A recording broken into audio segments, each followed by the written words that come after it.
अच्छा बाबूजी, आप लोगों के बीच में एक छोटी सी लोकगीत हम गायिका नीलम राज के मुखार बिंदु से युकी कंपनी के माध्यम से जा रही है। आप लोग इस गीत में अपना प्यार दुलार आशीर्वाद देने की महान कृपा करें। गीत के लाइन भैया।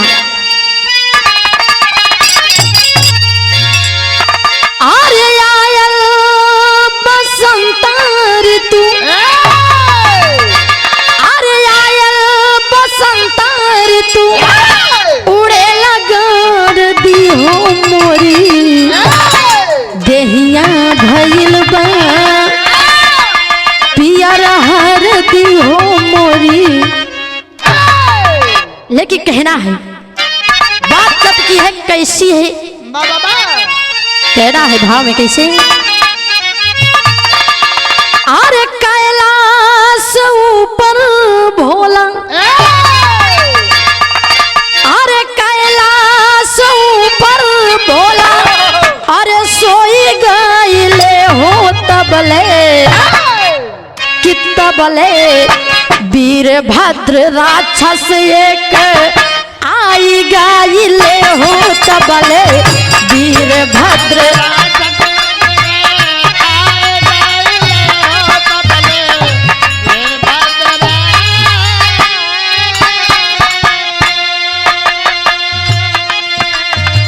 आए बाबू, एक दिन माई गौरा जी और भगवान भोलेनाथ जी कैलाश पर्वत के ऊपर बैठे थे और भगवान भोलेनाथ जी गहरी निद्रा में थे बाबू।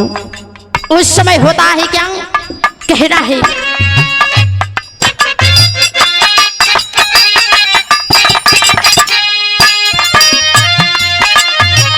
वीरभद्र भोला जी के रहले जगाई,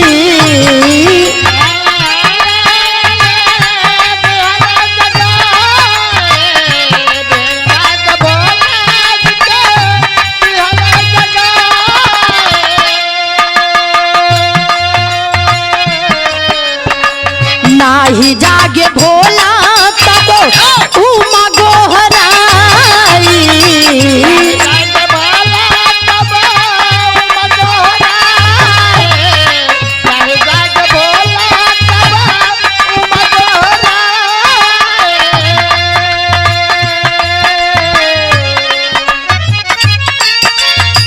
ये तने में जाना खिसी, ये तने में जाना खिसी, आई गाइले हो तबले वीरभद्र राक्षस एक आई गाइले हो तबले।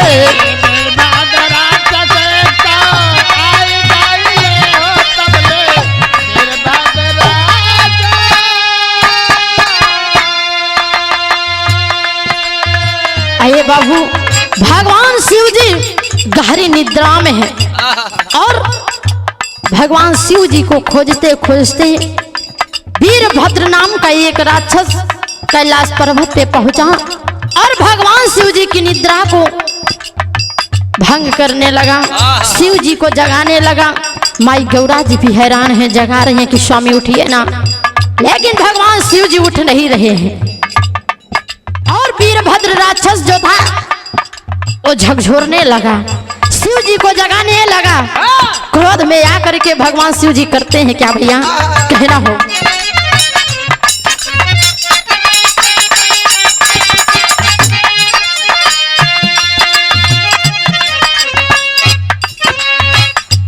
उठा के त्रिशूल तब,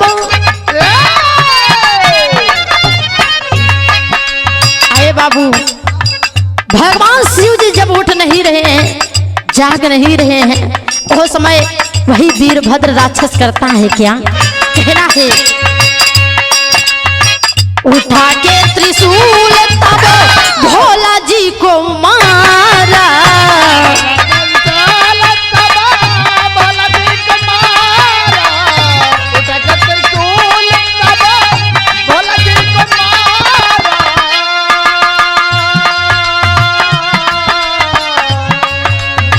फूटिगा कपार भोला तुरत निहारा,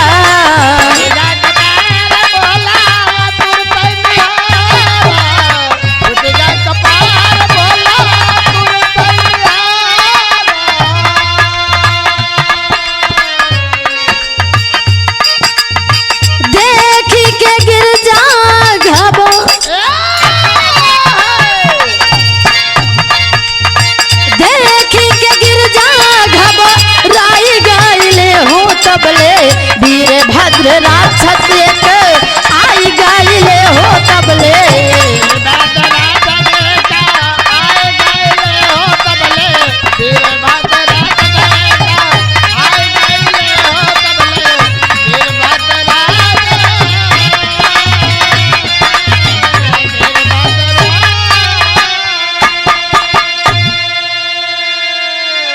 आए बाबू, ओ वीरभद्र नाम का जो राक्षस था जगाते जगाते भगवान भोलेनाथ को हैरान हो गया और नहीं का त्रिशूलवा जो रखा रहन भैया वही से खींच के भगवान शिव जी के माथे के मारे।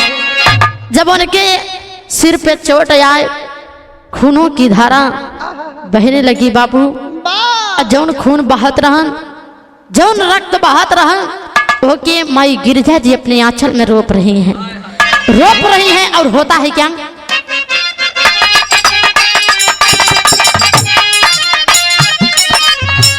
आंचल में रोपई गिरजा भोले जी के खूनावा।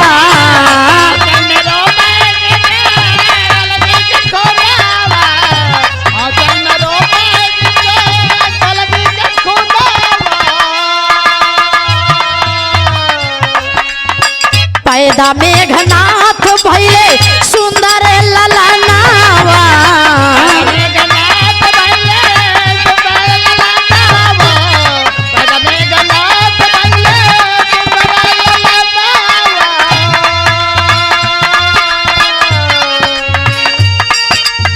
आंसू से सुलोचन बाला,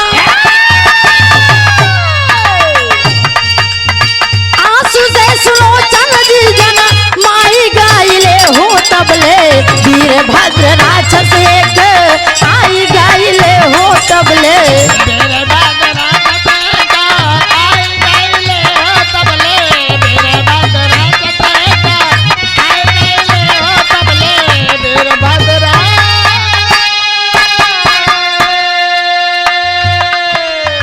आए बाबू, जो खून बह रहा था माई गिरिजा जी अपना आंचल फैला करके उसमें खून को रोप रही हैं। जौन खून रोपी उसी मेघनाथ पैदा होते हैं और जौन भगवान शिव जी के याद करके अपने स्वामी जी के याद करके कि इनके चोट आई गया जौन आंसू बहत रहा बाबू उसी सुलोचन पैदा होती हैं और भगवान शिव जी से दान में लंकापति रावण दान में मांग लेता है मेघनाथ को। वह मेघनाथ की जब सुलोचन से शादी भा एक प्रकार से पति और पत्नी होते हैं और इधर एक प्रकार से भाई बहन भी हुए। इसीलिए कहा जाता है कि जब राम रावण के दामाद थे तो लड़ाई क्यों हुई, और सीता लक्ष्मण की बहन है तो भौजाई क्यों हुई। बाबू वेद में भेद नहीं, भेद है विद्वानों में। कह रहा है अगले बंद में कैसे,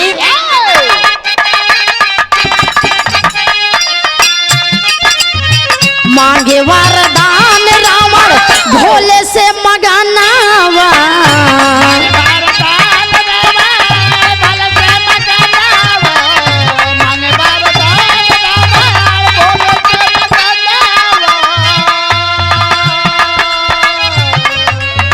दैदा भोले बाबा हमके ई है ललनावा।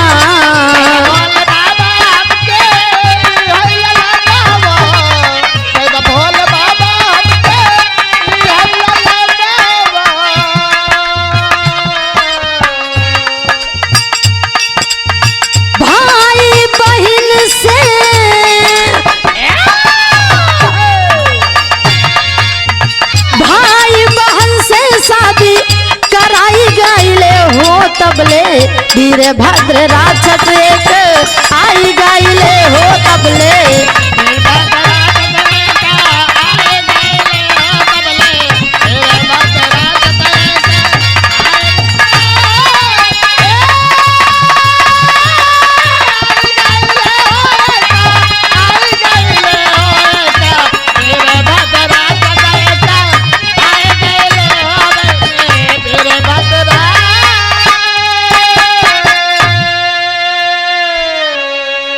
बाबू भाई बहन से सदियां कराई गईले हो तबले वीरभद्र राक्षस को आई गईले। यानी कि सुलोचन और मेघनाथ एक प्रकार से भाई बहन हुए, क्योंकि खून से भगवान शिव जी के खून से मेघनाथ पैदा हुए और जो वासु बह रहा था माई गौरा जी के वो से सुलोचन। और दान में लंकापति रावण मेघनाथ को ले गया, मांग ले गया। और उस समय सुलोचन और मेघनाथ की जब शादी हुई तो एक प्रकार से भाई बहन भी हुए। यही से गीत समाप्त है। आखिरी भाव में कहना है,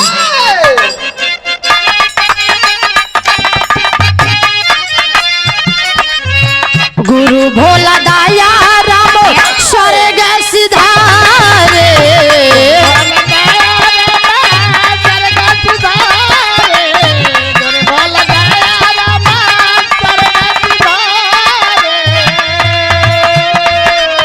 लहरी उदय नारायण गीतिया संहारे,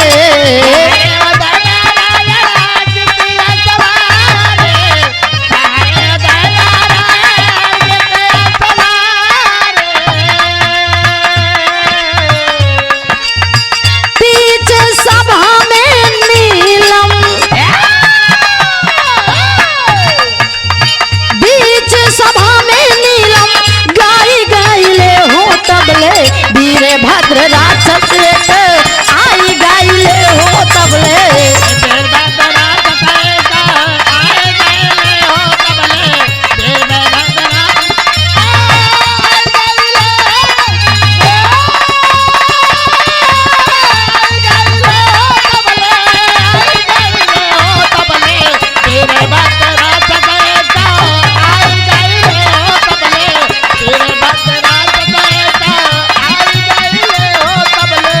वीरभद्र राक्षस